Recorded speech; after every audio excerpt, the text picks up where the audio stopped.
Hoje nós vamos começar uma série de duas mensagens sobre o livro de Ruth. Então abra sua Bíblia se você tiver a sua Bíblia, tá? Se não, procure aí com outra pessoa. O livro de Ruth.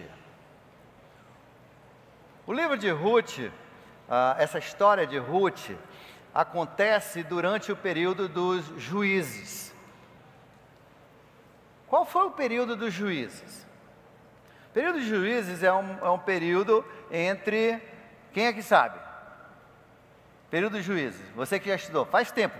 Na verdade, esse ano que vem, agora no final, agora esse ano e no início do outro, nós vamos voltar a ter muitas matérias do Velho Testamento, e faz um tempinho que não são dadas.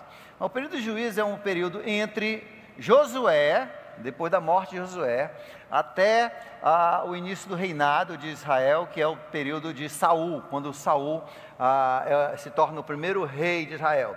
Esse período entre Josué, que foi o sucessor de Moisés, e Moisés na verdade deu início, organizou a nação de Israel, sob o comando de Deus. Ele foi o profeta que Deus usou, o líder que Deus usou para formar a nação de Israel, do qual um dia nos trariam as Escrituras. Deus criou Israel com duas finalidades: para nos trazer as Escrituras, eles eram os detentores dos oráculos de Deus, das Escrituras, e segundo, para trazer Jesus Cristo. Isso aí foi o trabalho de Israel. Então, depois de Moisés, Josué foi o sucessor. Ele levou o povo, eles invadiram a terra prometida, tiraram aquelas nações que estavam naquela parte de terra que Deus havia prometido para quem? Uns 500 anos antes. Abraão. Ele tinha prometido para Abraão 500 anos antes, e agora era a vez de se cumprir as promessas. E Deus então usou Josué, e eles entraram. Mas Josué ficou velho e morreu. Depois disso nós entramos no período, veja só, onde o povo não tinha um líder central. Cada família tinha que adorar a Deus e uma vez por ano fazer uma peregrinação para onde era a tenda do tabernáculo, para adorar a Deus, ou quando pudesse, o ideal era uma vez por ano, onde eles subiam. Inclusive muitos salmos, depois você vai ver, são salmos de ascensão. O que era isso? Eram salmos que o povo cantava durante a sua subida, nessas viagens, nessas peregrinações, uma vez por ano, para naquele tempo era o tabernáculo, era a tenda do tabernáculo. E durante esse período, então, que eles estavam invadindo, e já tinham invadido a maior parte da terra prometida, mas o povo, então, sem essa orientação central, era muito fácil, muitos deles se desviaram do Senhor. E eles começaram, Deus tinha dito: olha, cuidado quando vocês entrarem, para vocês não engajarem, e vocês não se misturarem com as culturas, e adotarem os falsos deuses deles, que eles eram pluralistas, eles não acreditavam em um só Deus, acreditavam em muitos deuses: Deus do sol, Deus da lua, Deus da terra, Deus do mar, Deus disso, Deus da fertilidade, Deus da primavera, então Deus diz: olha, não vão se contaminar com isso aí, porque se contaminarem, no livro de Deuteronômio, capítulo 28, versos 15 a 19, Deus diz: olha, se vocês cumprirem o que eu mandei através de Moisés, repetido pelo Josué, o que está escrito ali na lei, se vocês realmente capricharem para viver por aquilo ali, eu vou abençoar vocês, eu vou trazer chuva sobre a terra de vocês, vai ter abundância, não vai ter falta, vocês vão vencer seus inimigos, eu vou proteger. Mas se vocês desobedecerem e se misturarem com os povos e adotarem os costumes deles, os costumes pecaminosos deles, e vocês adotarem os deuses deles, eu vou secar a terra de vocês, eu vou suspender a chuva, o inimigo vai passar por cima de vocês e vocês vão sofrer. Deus avisou isso. Avisou isso várias vezes para eles. Mas sabe como é que é? O ser humano é fogo. O ser humano, ele começa com todo gás, né? Você se lembra quando logo que você aceitou Cristo? Eu vou servir esse Jesus até Jesus voltar, nunca eu vou desviar. Aí depois, eu estou sem vontade hoje de ir para a igreja. Eu acho que eu vou ficar em casa. Eu vou assistir pela internet. Aí você assiste um pouquinho pela internet. No outro domingo você já não vai. Você já não vai mais nos jovens, não vai mais no Mix, não vai mais no Teens. Aí daqui um pouco você não vai. Daqui um pouco você já está fazendo coisas que não devia. Daqui um pouco você já está um pecadorzão. Já está no meio, está todo no mundão, todo atrapalhado. Aí o que acontece, né? O que acontece? Aí Deus vem com a botina. Deus já falou. Deus diz em Hebreus capítulo 12, que aqueles que Ele escolhe como filhos, quem Deus escolheu para ser filho? Aqui, levanta a mão, se Deus escolheu você para ser filho dele. Escolheu, você está aqui, você é filho. Agora, Ele diz, aquele que Ele escolheu para ser filho, Ele também vai meter a botina. Ele fala mais bonito, Ele vai disciplinar. Sabe o que é disciplinar? Faça assim, levanta a mãozinha para o seu irmão, diga assim,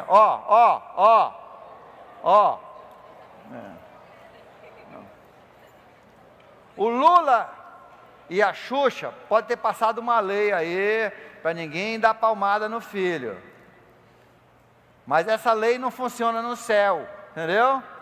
Deus já escreveu a lei dele, Ele diz, eu vou te dar palmada, eu te aceitei como filho, e filho vai ser, né? E você vai se comportar como filho, e eu vou te meter a mão, entendeu?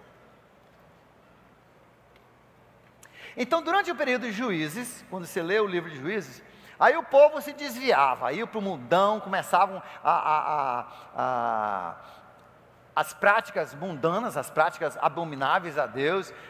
Por exemplo, uma das práticas, só aqui entre nós aqui, eu não vou falar porque eu não comento muito sobre isso, mas uma das práticas que alguns dos povos tinham, eram muita tatuagem, sabia?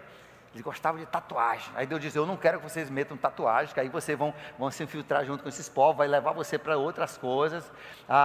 Tinha muitas coisas, tinha certas comidas que comiam. Aí, claro, a queimação de incenso e de oferendas a esses falsos deuses, e a postes e pedras, e louvor ao Deus Sol e Lua. E o povo então desviava e começava e também Deus diz, olha, não case com as pessoas que não sejam da mesma religião, da mesma fé, porque senão vai levar vocês para onde eu não quero, e onde vocês não querem, porque entendeu? A Bíblia diz que Salomão desviou, um homem tão abençoado por Deus, se desviou por causa das mulheres que ele casou, que levaram o coração dele para outros deuses. E então o que acontecia? Quando eles então se desviavam de Deus, Deus vinha e suspendia a chuva, deixava o inimigo passar por cima deles, eles ficavam fragilizados, ficavam no sofrimento. Toda vez que tinham assim uma colheita para fazer, o inimigo vinha e levava, se tivesse colheita, mas geralmente não tinha nem colheita porque não chovia, era um negócio terrível. Aí o povo sofria. O que a gente faz quando a gente está sofrendo? O que a gente faz quando a gente está sofrendo? Às vezes eu pergunto, a gente é muito burro, não, a gente é muito burro, a gente está tão bem, a gente desvia. Aí Deus tem que fazer o quê? Como é que Deus chama a gente de volta rapidinho? Dá mais dinheiro para você?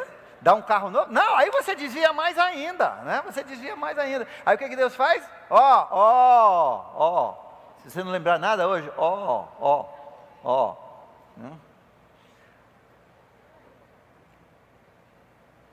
Aí a pessoa volta, Senhor, pequei, me ajuda, Senhor. E Deus levantava um homem chamado um juiz. Levantava um homem, ungia de uma forma especial, e esse homem saía e matava o inimigo. libertava o povo de Israel dessa escravidão, de impostos e etc, etc. Alguns desses foram. Vamos ver se você sabe o nome de alguns juízes. Sansão foi um desses juízes. Deus, né, deu aquele... Outro, Débora foi uma juíza. Gideão, Samuel foi um desses. Eude foi um desses. Eude, inclusive, matou o rei inimigo, né? Tem uma história dele em Juízes capítulo 3. E Eude, essa história de Ruth acontece no período de Eude. Eude libertou o povo de Israel dessa escravidão do rei de Moabe e voltaram a viver, e esse juiz, quem fosse essa pessoa, então ele ficava como o governante durante aquele período de tempo. Eu acho que foi 13 anos, alguns ficaram 40 anos, e durante o período daquele juiz, o povo então seguia a Deus, obedecia a Deus, aquele juiz morria e o pessoal voltava a se desviar, e não é isso que Deus quer que você seja maduro, Deus quer que você ande com Ele, tenha um bom pastor, ou tenha um pastor mais ou menos, entendeu? Ou não tenha, Deus quer que você ande com Ele, a sua responsabilidade é andar com Deus, né? É andar com Deus. Às vezes o seu líder de grupo, não vou pedir para você levantar a mão, não é lá essas Coca-Cola, né? Às vezes o seu líder é meio devagar, não tem líder devagar? Tem os líderes devagar, eu sei, tem os líderes melhor, tem os meio devagar, e dos jovens a mesma coisa, né? No seu GA, tem uns que são, e tem uns que não são nem Fanta, né? Mas olha, Deus quer que você ande e seja fiel, e quando você for fiel, Deus vai mudar a sua sorte, Deus vai mudar a sua, é isso que Deus quer que entenda. Deus quer que você entenda que o seu compromisso é com Ele. O seu compromisso não é com o pastor, não é com um líder do seu GA, do seu ministério. Essas pessoas são falhas, Deus nunca falha. O povo não desviava, Deus mandou Eude libertou, e essa história de Ruth acontece no período em que Eude era juiz, mais ou menos 1.300 anos antes de Cristo, né? Só para você colocar assim na sua perspectiva. Davi, o rei Davi, ele viveu mais ou menos 1000 anos, assim, arredondando, 1000 anos antes de Cristo. Isso aqui foi uns 300 anos antes de Davi, então no período de Eude. Na época dos juízes, houve fome na terra, capítulo 1, verso 1. Por que houve fome? Me responda. Por que houve fome? Porque o pessoal tinha desviado. Um homem de Belém, de Judá, o lugar onde Jesus um dia ia nascer, olha só que cidade abençoada, ele era de Belém de Judá. Um homem de Belém de Judá, com a mulher e 2 filhos, foi viver algum tempo na terra de Moabe. Moabe era justamente o inimigo que tinha subjugado Israel. Mas lá o negócio estava bom, né? Joinville estava melhor do que Manaus, Miami estava melhor do que Manaus, Belém estava melhor do que Manaus. Eu vou me embora. Não é assim? Não é assim que a gente pensa? Eu vou me embora, principalmente se você tem condições. Às vezes condições é um perigo, porque a gente diz, vou deixar os outros ralando aí, eu não estou nem aí, eu vou cair fora, eu vou me livrar disso aí. O negócio aqui no Brasil está pegando. Por que o negócio está pegando no Brasil? Por que você acha que o negócio está pegando no Brasil? Porque Deus está tentando chamar a atenção. Você entendeu? Deus está tentando chamar. Deus quer que o Brasil vá para o céu. E Ele traz essas coisas, porque quando está assim, eu nunca vi, eu sou de um grupo que ora pelo presidente, pela nação, gente, eu nunca vi o pessoal orar tanto, é a igreja jejuando por inteiro, e Deus mudou a sorte. Todo esse movimento que nós estamos vendo agora foi a mudança de sorte, Deus está mudando as coisas. Por quê? Porque o povo começou a rogar a Deus, por quê? Por causa do sofrimento, por causa da falta de dinheiro, por causa da miséria, e Deus então, ele começou a abençoar de novo. Mas aí, começa a ter muito dinheiro, eu vou comprar uma lancha, e o melhor dia para você andar de lancha, qual é? No domingo. Aí lá vai você se desviar, leva a sua família. Entendeu? Às vezes a melhor coisa é você ser pé rapado e pobre. Todo pobretão, que aí você anda todo tempo, todo dia. Ó Senhor, me dê o meu pão de hoje. Né? Não peço nem para amanhã, só o pão de hoje. E a gente depende, a gente passo a passo, nós andamos com Deus. Mas esse homem, chamado Elimeleque, tinha dinheiro. Era de uma família, né, abençoada. E ele pegou então a mulher e os 2 filhos e foram viver, note essa palavra, viver, por algum tempo nas terras de Moabe. E muito pouco ele sabia, que era algum tempo, na verdade era pouco tempo que ele ia viver. O homem chamava-se Elimeleque, sua mulher, Noemi, ou Noemi, ou Noêmia, dependendo da tradução. E seus 2 filhos, Malom e Quilion. Eles eram efrateus de Belém, de Judá, e chegaram a Moabe, e lá ficaram. E Elimeleque morreu. Você viu? Eles foram viver um pouco de tempo, e quão pouco foi, porque ele chegou e morreu. Qual é a lição? Não adianta você fugir de Deus. Jonas tentou fugir de Deus, ele foi pegar ele na baleia. Você vai fugir de Deus, Ele vai te pegar também. Você está entendendo? Não adianta. Não adianta você sair, fugir, procurar outra igreja, porque você acha que olha só, eu já tive pessoas aqui, porque, não, aqui o pessoal pega muito no pé da gente, eles estão marcando de perto, estão ali, aconselhando, aí eu vou para uma igreja onde não tem isso daí, onde ninguém me conhece, onde eu posso viver meu pecado, aí Deus chama a moto para te pegar, o pastor não pega, mas a moto pega, entendeu? Não adianta fugir, não adianta fugir. Deus te ama, e Deus, a Bíblia diz, quem Ele chama para ser filho, Ele chama para disciplinar, e você vai andar nos caminhos, por mal ou por bem. Sabe uma coisa? Deus te quebrar todinho, não é problema, que Ele vai fazer um corpo novo mesmo para você, Ele só precisa do seu DNA, te deixar todo quebrado, não tem problema. Deus vai te consertar mesmo um dia, mas Deus quer que você ande nos seus caminhos. Elimeleque então foi embora, porque ele ia escapar dessa mãozada que Deus estava dando nele, nessa disciplina. Ele escapou porque ele tinha dinheiro, mas esqueceu que Deus acompanhou. E ele morreu. E ela ficou sozinha, com seus 2 filhos. E eles se casaram com mulheres moabitas, justamente a raça que Deus disse que não podiam casar. Tem pessoas que Deus diz que você não pode casar? Tem? Cadê os jovens que vão casar? Quantos jovens ainda vão casar? Você ainda pretende casar um dia. Um dia você pretende casar. Essas jovens não querem não? Se você não tiver como propósito, não vai acontecer na vida, né? Você tem que ter propósito. Você não quer casar não? Não quer.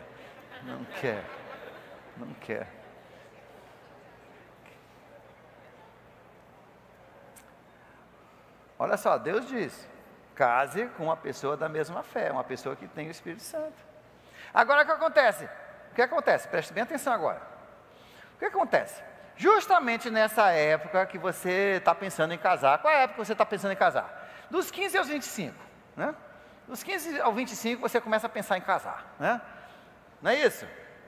Talvez não 15, mas 16, né? Dos 16 aos 25, a gente já está pensando em casar, já está, vê aquela menina bonita, já está. Eu comecei a pensar em casar com 5 anos, que eu sempre achei as meninas bonitas, né? Já pensava assim, será se ela me espera? 20 anos. E aí nessa época que você vai escolher a pessoa para você casar, aquele rapaz para você casar, aquela moça para você casar, o que acontece? Você se desvia. Aí você vai conhecer o seu marido lá no bar, lá na boate, lá na safadeza, e depois você não entende por que o seu marido não presta. Porque você foi buscar ele na lixeira. O que você queria? Você foi buscar na lixeira, você trouxe para casa lixo. Entendeu? Então, é justamente nessa época que Deus, Satanás, ele tenta desviar o coração do jovem, porque ele sabe que aí ele consegue botar você com a pessoa errada, aí toda a sua vida, quantas e quantas mulheres, né, sabem disso, sofrem, não têm liberdade, é um peso, porque casaram com o homem errado. É uma das coisas que eu falo, gente, hoje mesmo um casal veio e depois dessa mensagem ficaram em dúvida, estão doidos para ir para outro estado, eles são de outro estado, estão doidos para ir para outro estado. Eles não gostam muito do calor amazonense, gostam do povo, gostam da igreja, mas não gostam do calor. Eles querem ir embora. Mas só que eles têm 2 filhos, um adolescente e uma criança. E aprenderam mais aqui em um ano do que em os 12 anos anteriores. Diz que eles cresceram tanto, que essas crianças estão sendo tão bem instruídas, que aí ficaram em dúvida, eles querem ir embora porque eles querem ir embora. Mas não sabe se Deus quer que eles vão embora.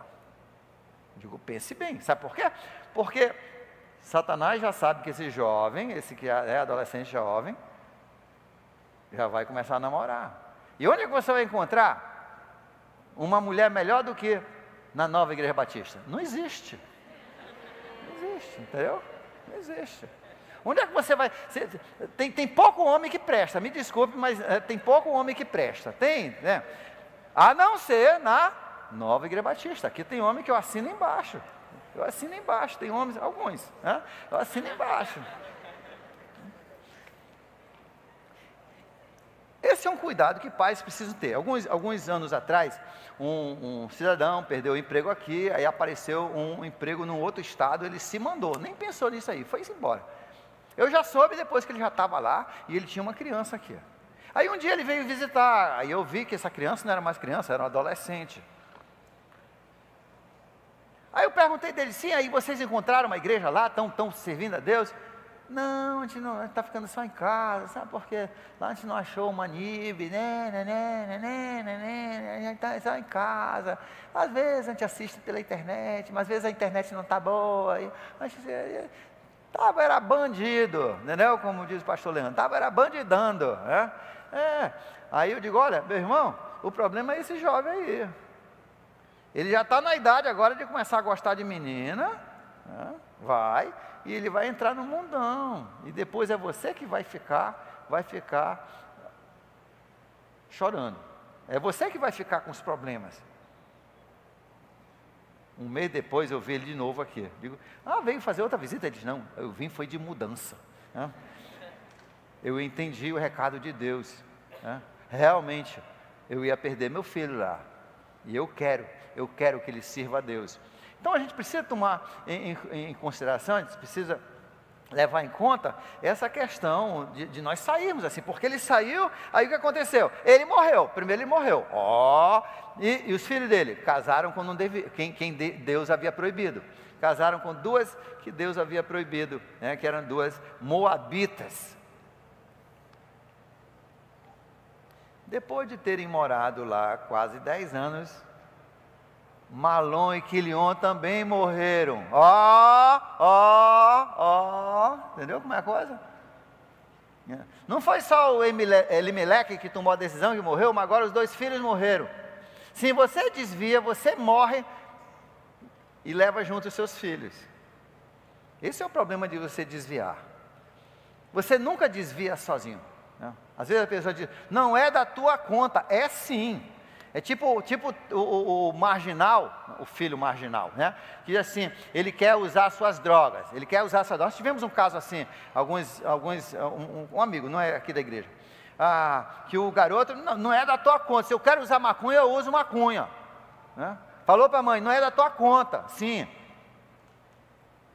Mas quando os traficantes vieram matar o irmão dele, que não tinha nada a ver com a história, porque ele não tinha pago as drogas,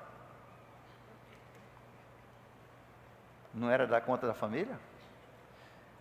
Quando os traficantes vieram ameaçar que o próximo seria a mãe, não era da conta da família? Olha aqui para ti, não era da tua conta? Então vá morar debaixo de uma ponte, vá morar com os maconheiros, vá morar na boca de fumo, cai fora, aqui eu não te conheço. É assim, quando eu desvio, eu vou prejudicar outras pessoas também. Papai, quando você desvia, você vai prejudicar sua família. Mamãe, quando você desvia, você vai prejudicar seus filhos. Nós prejudicamos outras pessoas quando nós desviamos.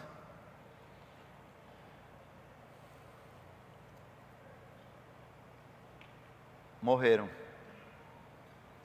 Sabe por que morreram? Porque tentaram fugir da mão de Deus. E o Deus matou Elimeleque e ainda matou os 2 filhos. E agora ficou o pior, né? Veja só. Noemi ficou sozinha, sem os seus 2 filhos e sem seu marido. Quando Noemi soube que em Moabe, que o Senhor viera ao auxílio do seu povo, dando-lhe alimento, por que Deus agora começou a abençoar o povo? Porque tinham voltado para Ele. Agora estavam de volta, estavam servindo a Deus, tinham tirado aqueles postes de ídolos, agora estavam de volta com Deus, e Deus estava abençoando, e vieram ao auxílio do seu povo, dando alimento. Decidiu voltar com as suas 2 noras para a sua terra. Assim, verso 7, ela com as suas 2 noras partiu do lugar onde tinha morado. Enquanto voltava para a terra de Judá, Noemi disse: vão, retornem para a casa de suas mães, que o Senhor seja leal com vocês, como vocês foram leais com os falecidos e comigo. O Senhor conceda a cada uma de vocês que encontre segurança no lar de outro marido. Então deu-lhes beijos de despedida, mas elas começaram a chorar e disseram: não, voltaremos com você para junto do seu povo. Noemi disse, porém: voltem, minhas filhas. Por que vocês viriam comigo? Poderia eu ainda ter mais filhos, para que fossem seus maridos? Voltem, minhas filhas, vão, eu estou velha demais para ter outro marido, e mesmo se eu pensasse em casar e ter filhos hoje, vocês iriam esperar até que eles crescessem? Ficariam sem casar à espera dos meus filhos? De jeito nenhum, minhas filhas. Para mim é mais amargo do que para vocês, pois a mão do Senhor voltou-se contra mim. Aqui é que nós vemos que o motivo de tudo isso foi porque eles fugiram da mão de Deus. Elas então começaram a chorar alto de novo. Depois Orfa, que era esposa de Quilion, deu um beijo de despedida em sua sogra, mas Ruth ficou com ela. Então Noemi aconselhou: veja, a tua concunhada está voltando para o povo dela e para o Deus dela, letra minúscula. Olha só, olha, essa Noemi é doida. Quando a pessoa desvia, ela fica doida, fica meio maluca, meio tantã, entendeu? Olha só, qual é a coisa mais importante do mundo? Não é a pessoa ir para o céu? Não é conhecer o Deus verdadeiro?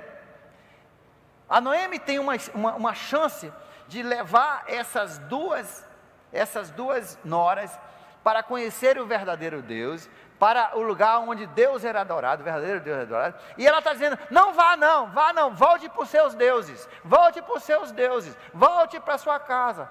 Que evangelista! Tivesse uma Noemi aqui, a gente ia excluir da igreja.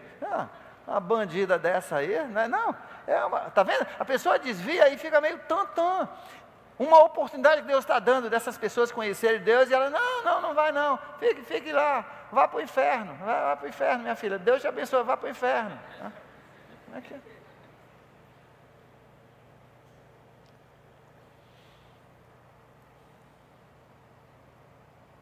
Volte com ela. Ruth, verso 16, porém, respondeu: não insistas comigo. Olha só, essa Ruth, o nome dela significa companheira, fiel companheira, e essa era: não insistas comigo que eu te deixe, e que eu não mais te acompanhe.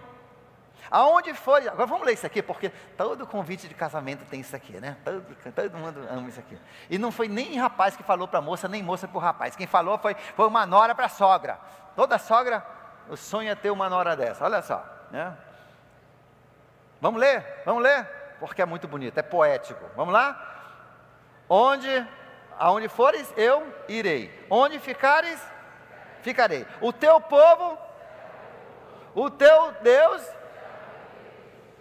onde morreres, e ali serei sepultada. Que o Senhor, olha só, isso aqui é a conversão dela. Isso aqui é o conversão. Que o Senhor de Israel, que o Senhor me castigue com todo rigor, se outra coisa que não a morte me separar de ti. Ruth acreditava, ou nesse momento ela acreditou nesse Senhor de Israel. Quando Noemi viu que Ruth estava de fato decidida a acompanhá-la, não insistiu mais. E prosseguiram, pois, as duas até Belém. Belém, inclusive, significa casa do pão. Olha só. O pão da vida, um dia ia nascer naquela cidade, que alimenta os povos, que dá vida eterna. E prosseguiram, pois, as duas até Belém. E ali, chegando, todo o povoado ficou alvoroçado por causa delas. Agora, é interessante, gente, quando você desvia do caminho do Senhor, adivinha por onde é que você tem que voltar para o Senhor? Pelo mesmo caminho, né? Não tem atalho não. Você não desvia 2 anos depois para voltar assim rapidinho, não. Você desvia 2 anos e a volta também é 2 anos, entendeu? Até você chegar onde você devia estar e prosseguir. Não pense que vai ser assim de um momento para o outro. Muitas vezes as pessoas complicam as vidas terrivelmente, desviam, e depois eles querem voltar. Estou aqui de novo. Qual é o meu ministério? Onde é que vocês querem que eu sirva? Estou aqui, eis-me aqui. Não é assim. É todo um processo. Você não desviou, você não tirou. Agora para voltar também é um processo. Você vai caminhar, você vai produzir fidelidade na sua vida, você vai precisar persistência, você vai voltar pelo caminho que você saiu. Sim, Deus perdoa. O momento que ela se arrependeu e voltou, Deus já havia perdoado, mas o processo ela teve que andar para chegar em Belém. Então, às vezes, a nossa volta para o Senhor não é instantâneo. Sim, nossa decisão é instantânea. Mas a bênção de Deus, às vezes, vai ser postergada um pouco. E as pessoas diziam, será que é Noemi? Olharam aquela mulher agora toda abatida, né? E perguntavam às mulheres, mas ela respondeu, não me chame de Noemi. Noemi significa agradável, né? Eu espero que se o seu nome é Noemi, que você, Noêmia, ou Noemi, ou Noemi, que você seja uma pessoa agradável, que é o que o seu nome diz. Não me chamem mais de Noemi, melhor que me chamem de Mara. Mara é um nome que ninguém devia dar para o filho. Eu sei que tem algumas Maras aqui, mas não deviam ter dado isso aí, né?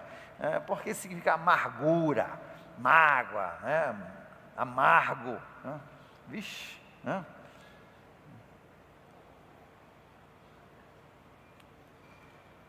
Não me chamem mais de Noemi, melhor que me chamem de Mara, pois o Todo-Poderoso tornou minha vida muito amarga. De mãos cheias eu parti. Aqui que nós sabemos que eles eram uma família rica. De mãos cheias eu parti, mas de mãos vazias o Senhor me trouxe de volta. Por que me chamo de Noemi? O Senhor colocou-se contra mim. O Todo-Poderoso trouxe desgraça. Eu jamais quero isso aqui para a minha vida. Você quer isso para a sua vida? Eu jamais quero que Deus diga assim, eu estou contra ti. Mas ela reconheceu. Agora é interessante, olha só o que diz aqui, verso 22. Foi assim que Noemi voltou para das terras de Moabe para Belém, com a sua nora Ruth, a moabita. E eles chegaram a Belém no início da colheita da cevada. Cevada é tipo trigo, né? Para quem não conhece. Olha só, o momento da volta deles é o início da bênção, é o início do período de colheita.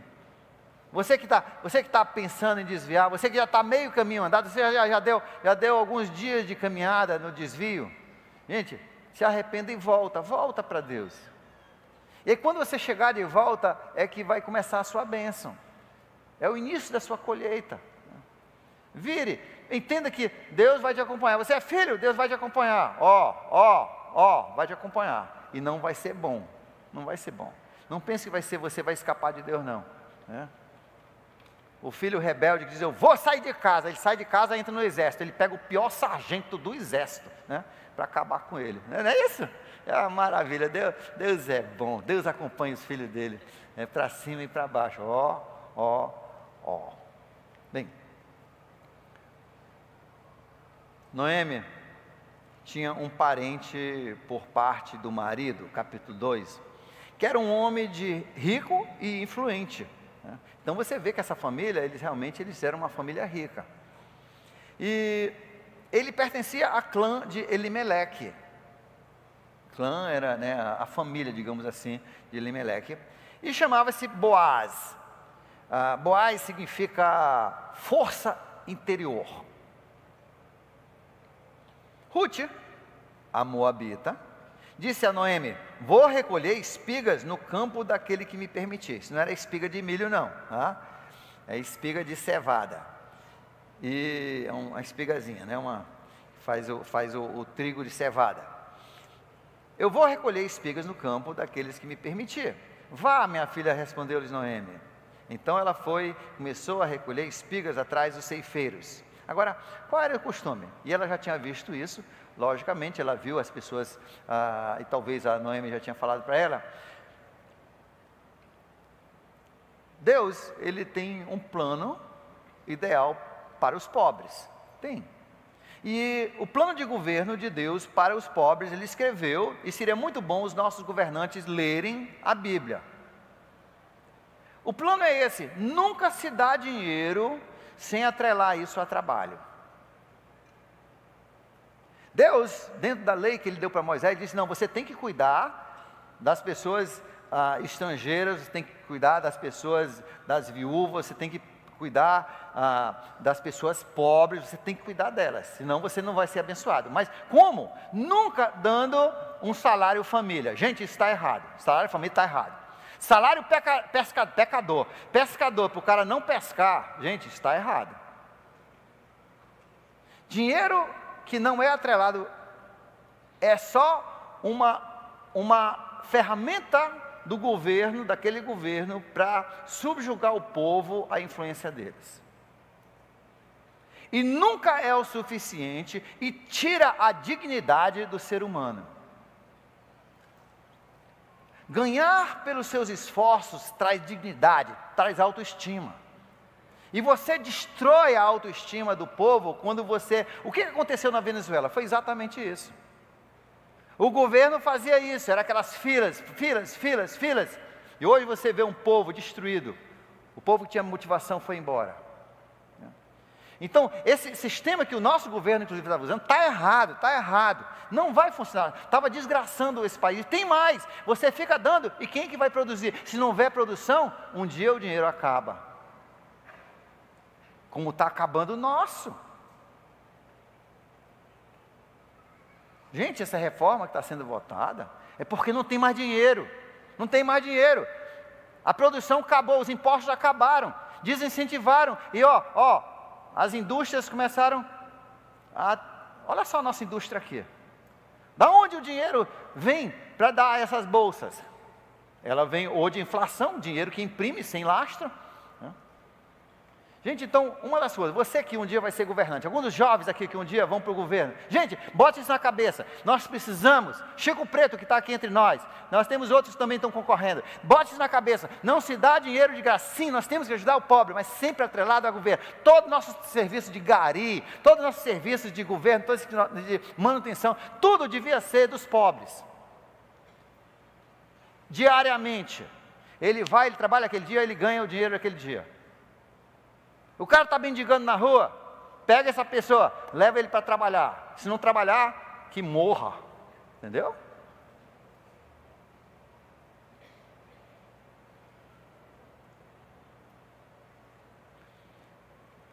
Então Deus, nas suas escrituras, veja só, o propósito principal de Deus é de chegar no céu.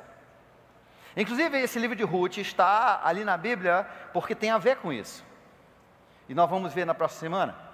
Mas Deus, em tudo isso, Ele nos dá instrução para o nosso dia a dia, para os nossos governos, para a gente ter bons governos.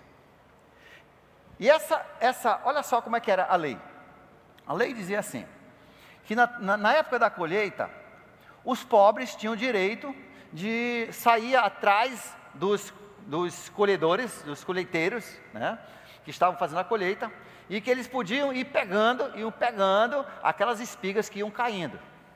E era proibido o cara que estivesse colhendo se ele estivesse amarrando o fecho, na hora que ele amarrasse o fecho, se caísse algumas espigas, que ele errasse com a mão, caísse as espigas, ele não podia pegar aquelas espigas e botar de novo no fecho, ele tinha que deixar no chão. Porque aquilo era para os pobres, mas o pobre tinha que vir juntar. Não era o governo que vinha juntar para depois distribuir para os pobres. Não, o pobre tinha que vir. Aquela pessoa sem emprego tinha que ir lá, ele ainda tinha a honra dele fazer, dele debulhar, dele preparar, dele colher e levar para casa o fechinho dele. O peixinho dele, o fechinho dele. Né? E ele, então ele ia. Outra coisa, conforme eles iam andando, também nos campos, Deus havia proibido, nos cantos dos campos, era proibido entrar com, como é que eu esqueci o nome? A foice. Você não podia cortar com a foice até no canto, você tinha que deixar uma curva no canto, o canto tinha que ser assim redondo, e aquele trigo ali, ou cevada, ou outro grão, ele tinha que ficar ali, para quem? Para os pobres. Agora o governo ia cortar aquilo ali, para levar para os pobres? Não, o pobre ia pegar a foice dele, ia pegar a faca dele, o teçado dele, ele ia colher ali, aquilo ali, ia levar para casa, ia preparar aquilo ali. E Deus então havia cuidado disso aí. E Deus disse, e mesmo se não tiver pobre, deixa isso aí, que aí pelo menos é bom para os passarinhos, para a fauna. Olha só, uma lição de vida que Deus nos dá aqui, para os nossos governos. Ruth, então, entendendo essa cultura, essa nova cultura, onde ela ia viver, ela disse, então eu vou trabalhar para sustentar a gente, eu vou arranjar comida para a gente.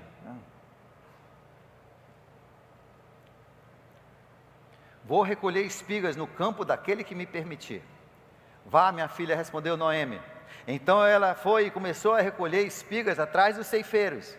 E casualmente, olha só, por coincidência, que coincidência? Por Jesucidência.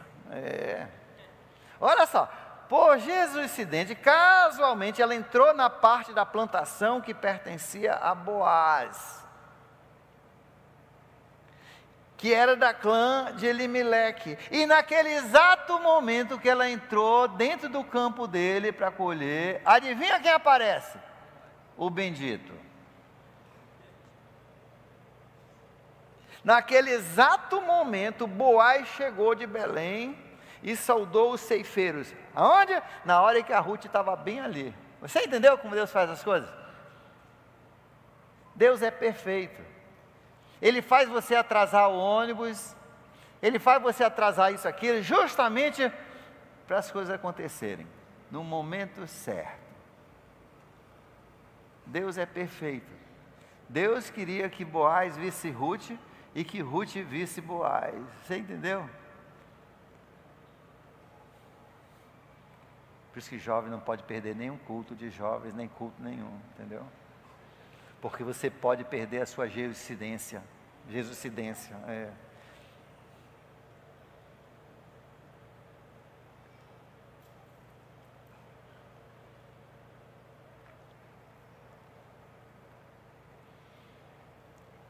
Naquele exato momento, Boaz, que significa adorador, o nome do Boaz significa adorador, chegou e saudou os ceifeiros, o Senhor esteja com vocês. E eles responderam, o Senhor te abençoe. Não é bom quando os empregados gostam do patrão? E o patrão gosta de empregados? Um dos problemas que nós temos no Brasil é que com as CUTs da vida, né? Com as como é que se dá o nome? As CUT e as outras, como é que é o nome de geral disso aí? Os sindicatos. Os sindicatos criaram uma separação entre os donos e o povo. É guerra. A Bíblia diz que nação que luta contra a nação não prospera. Sim, tem que haver leis justas e os homens precisam ser justos. Os empregadores devem ser justos, mas os empregados também devem ser justos. Que bom seria se todos os empregados gostassem do patrão e servissem o patrão como ao próprio Senhor, e que o empregador os tratasse como a Bíblia manda tratar, com dignidade, com valor próprio, valor certo, com honra. E gente, quando você conhece Jesus, você que é empregador, você precisa lutar para ter essa cultura na sua empresa. Nós temos alguns que estão tendo sucesso.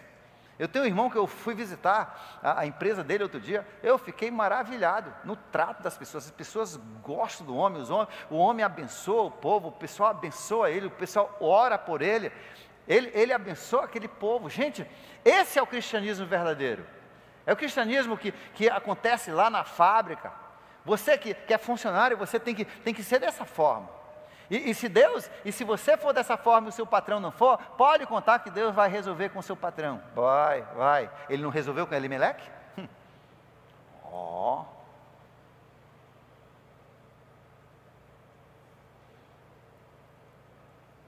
Boaz perguntou ao capataz dos cefeiros: a quem pertence aquela moça? O capataz respondeu: é uma moabita que voltou de Moabe com a Noemi.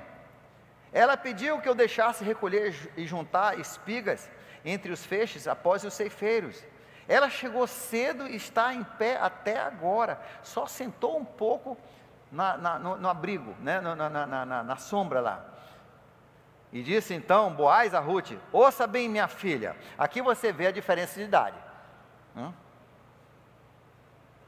Ele era bem mais velho, provavelmente 30, 35 anos mais velho do que ela, né? Por isso ele chama de filha. Tem uns homens aqui que chamam a mulher de filha, mas isso não fala nada da sua idade, fala do seu relacionamento, né? Ela não é filha coisa nenhuma, é tua esposa, entendeu? Então não fique chamando de filha, filha, só se tu tiver 30 anos mais velho, aí pode chamar de filha, mesmo que ela casou com o pai, né? Isso fala um pouco da cultura do seu casamento. Filha. Podia chamar também de empregada. É a mesma coisa, né? Mas ele fala isso porque, gente, ele era mais velho do que ela. Bastante mais velho. E disse Boaz: filha, não vá colher em outra lavoura, nem se afaste daqui, fique com as minhas servas, preste atenção onde os homens estão ceifando, e vá atrás das moças que vão colher. Darei ordem aos rapazes para não tocarem em você, e quando tiver sede, beba da água dos potes que os rapazes encheram. Ela inclinou-se e prostrada, com o rosto em terra, exclamou: por que achei favor a seus olhos, ao ponto do Senhor se importar comigo, uma estrangeira? Boaz respondeu: contaram-me tudo o que você tem feito por sua sogra, depois que você perdeu o seu marido, como deixou seu pai, sua mãe e sua terra natal para viver com um povo que você não conhecia bem. O Senhor lhe retribua o que você tem feito, que seja ricamente recompensado pelo Senhor, o Deus de Israel, sob cujas asas você veio buscar refúgio. Esse é o momento de salvação. Ela havia chegado ao Deus verdadeiro para pedir acolhimento, que é justamente como nós somos salvos. É vir para debaixo das asas do Senhor Jesus Cristo, que morreu na cruz, ressuscitou, para poder nos proteger e nos dar vida, nos dar nome, nos dar valor, de nos dar vida eterna, perdão dos nossos pecados. Eu espero que se hoje você veio e você está precisando dessa proteção, você está precisando desse aconchego, que hoje seja o dia onde você declara, como Rute, lá no verso 16, o teu Deus será o meu Deus. Que o Deus desta igreja, o Senhor Jesus Cristo, se torne hoje o seu Deus, o seu Senhor, porque é para isso que Ele veio, se tornou humano, para poder dar a você a salvação e te dar esse acolhimento sob as suas asas. Que Deus abençoe você. E hoje, então, agora no final do culto, você que não tem ministério, vá procurar um ministério. Os dirigentes já podem se colocar debaixo da sua placa, tá? Procura um ministério. Que Deus abençoe você. E a gente se vê domingo. Não vá pegar sua criança até o final do horário, tá bom?